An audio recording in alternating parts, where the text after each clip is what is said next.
छत्तीसगढ़ के गवर्नर श्रीमान विश्वभूषण हरिचंदन जी,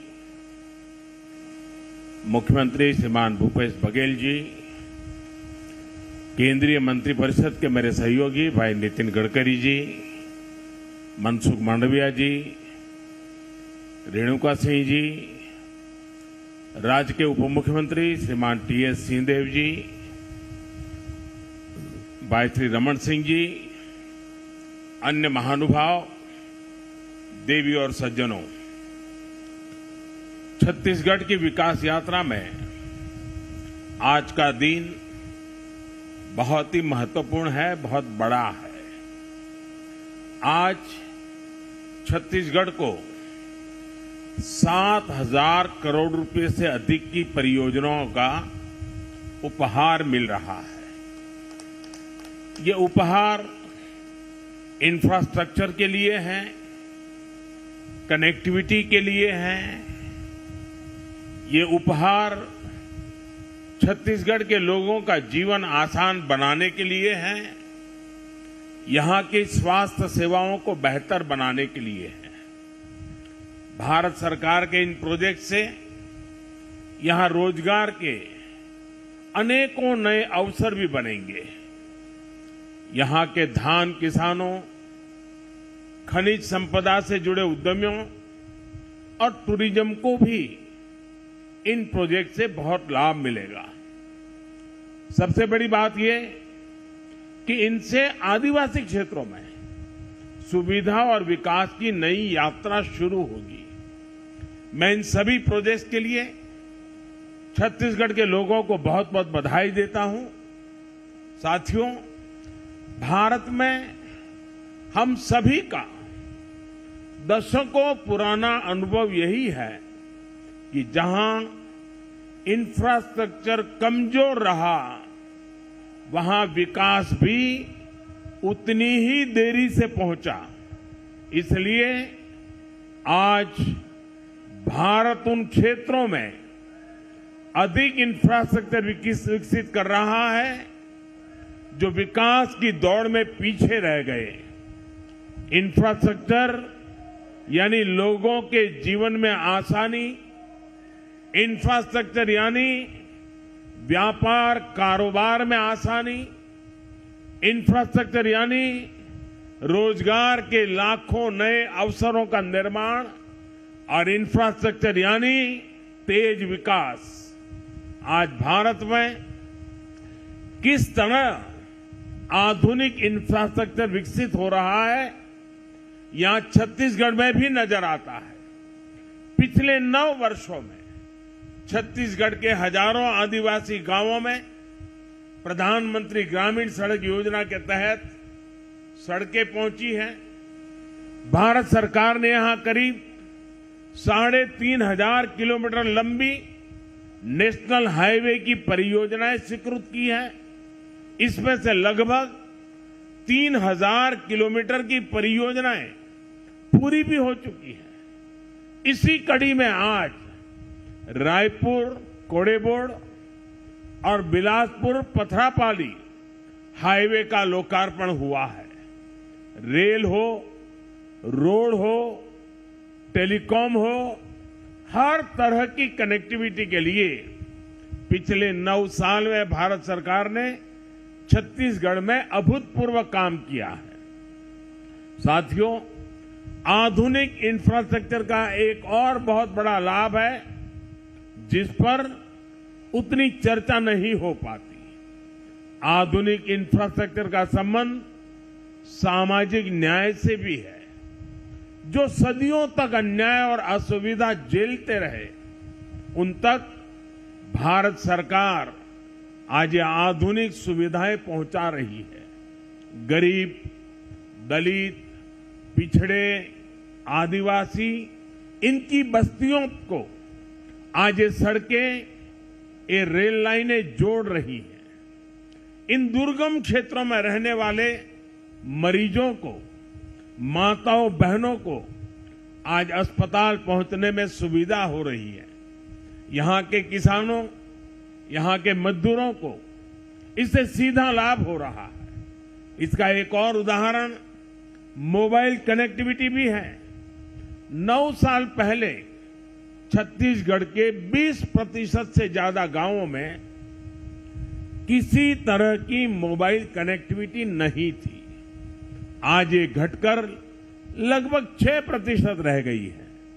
इनमें से अधिकतर जनजातीय गांव है, नक्सल हिंसा से प्रभावित गांव है। इन गांवों को भी अच्छी 4G कनेक्टिविटी मिले, इसके लिए भारत सरकार 700 से अधिक मोबाइल टावर लगवा रही है। इनमें से करीब 300 टावर काम करना शुरू कर चुके हैं। जिन आदिवासी गांवों में पहुंचते ही पहले मोबाइल सन्नाटे में आ जाते थे, आज उन्हीं गांवों में मोबाइल की रिंगटोन बज रही है।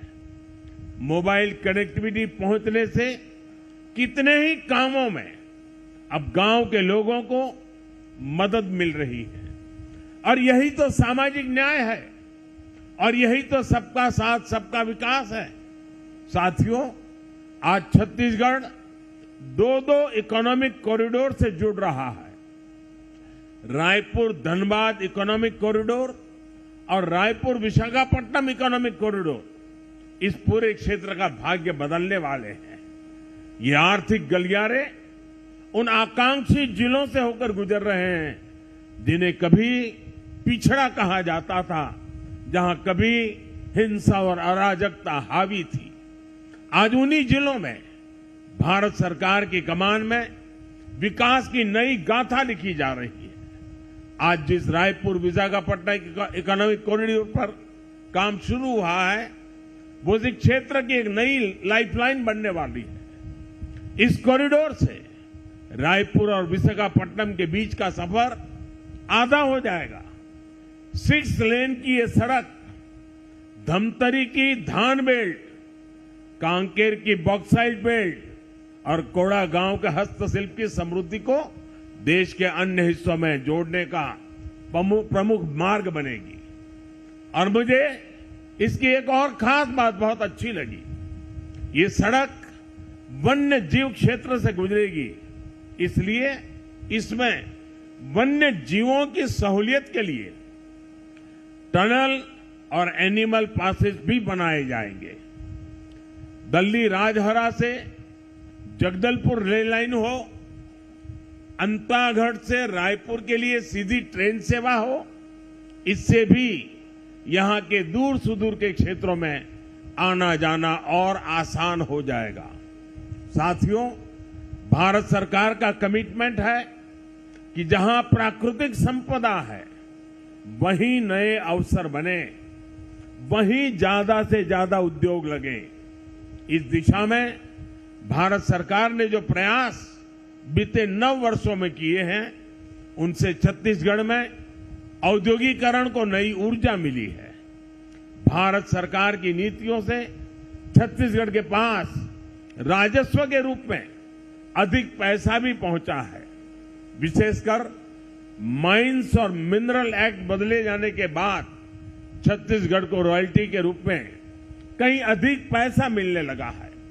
2014 से पहले के 4 वर्षों में छत्तीसगढ़ को 1300 करोड़ रुपए रॉयल्टी के तौर पर मिले थे, जबकि 2015-16 से 2020-21 के बीच छत्तीसगढ़ को लगभग 2800 करोड़ 2800 करोड़ रुपए रॉयल्टी के रूप में मिले हैं।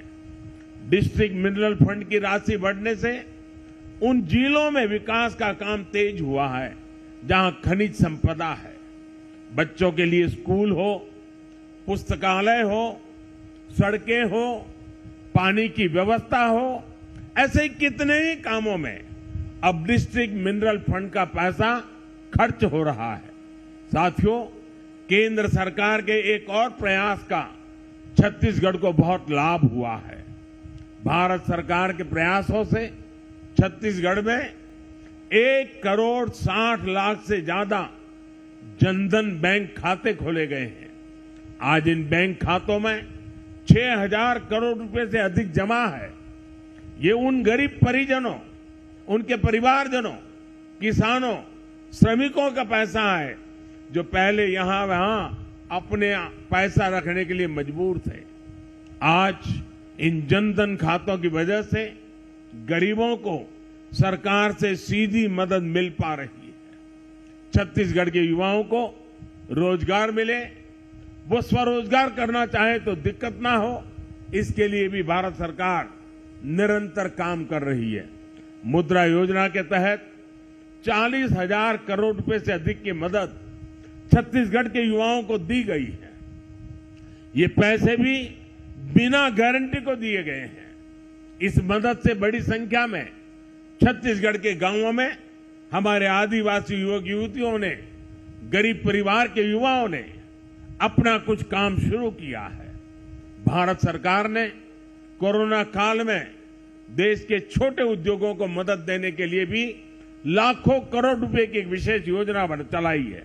इस योजना के तहत छत्तीसगढ़ के करीब 2 लाख उद्यमों को लगभग 5,000 करोड़ रुपए की मदद मिली है। साथियों, हमारे देश में पहले कभी किसी सरकार ने हमारे रेहड़ी पटरी वालों की, ठेले वालों की सूद नहीं ली। इनमें से ज्यादातर लोग गांवों से ही तो जाकर शहरों में ये काम करते हैं। हर रेहड़ी पटरी और ठेले वाले को भारत सरकार अपना साथी समझती है। इसलिए हमने पहली बार उनके लिए पीएम स्वनिधि योजना बनाई। बिना गारंटी के उन्हें ऋण दिया। छत्तीसगढ़ में इसके भी 60,000 से ज्यादा लाभार्थी हैं। गांवों में मनरेगा के तहत भी पर्याप्त रोजगार मिले, इसके लिए भी छत्तीसगढ़ को 25,000 करोड़ रुपए से ज्यादा भारत सरकार ने दिए हैं। भारत सरकार का ये पैसा गांवों में श्रमिकों की जेब में पहुंचा है। साथियों, थोड़ी देर पहले यहां 75 लाख लाभार्थियों को आयुष्मान कार्ड दिए जाने की शुरुआत हुई है। यानी मेरे इन गरीब और आदिवासी भाई बहनों को हर साल 5 लाख रुपए तक के मुफ्त इलाज की गारंटी मिली है। छत्तीसगढ़ के 1,500 से ज्यादा बड़े अस्पतालों में वो अपना इलाज करा सकते हैं। मुझे संतोष है कि गरीब, आदिवासी, पिछड़े, दलित परिवारों का जीवन बचाने में आयुष्मान योजना इतना काम आ रही है। और इस योजना की और एक भी विशेषता है, अगर छत्तीसगढ़ का कोई लाभार्थी हिंदुस्तान के किसी और राज्य में है और वहां उसको अगर कोई परेशानी हो गई तो ये कार्ड वहां भी उसका सारा काम पूरा कर सकती है। इतनी ताकत इस कार्ड में है। मैं आपको विश्वास दिलाता हूं कि भारत सरकार इसी सेवा भाव से छत्तीसगढ़ के हर परिवार की सेवा करती रहेगी। एक बार फिर आप सभी को इन विकास कार्यों के लिए बहुत बहुत बधाई देता हूं, बहुत बहुत शुभकामनाएं देता हूं। धन्यवाद।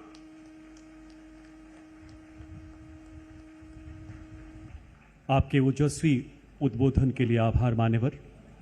आपका हर शब्द राष्ट्र सर्वप्रथम का आह्वान है। आपकी जीवन यात्रा मां भारती का वंदन है।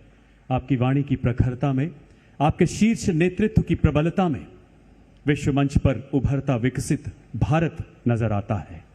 आपका पुनः हृदय से बहुत बहुत आभार मान्यवर।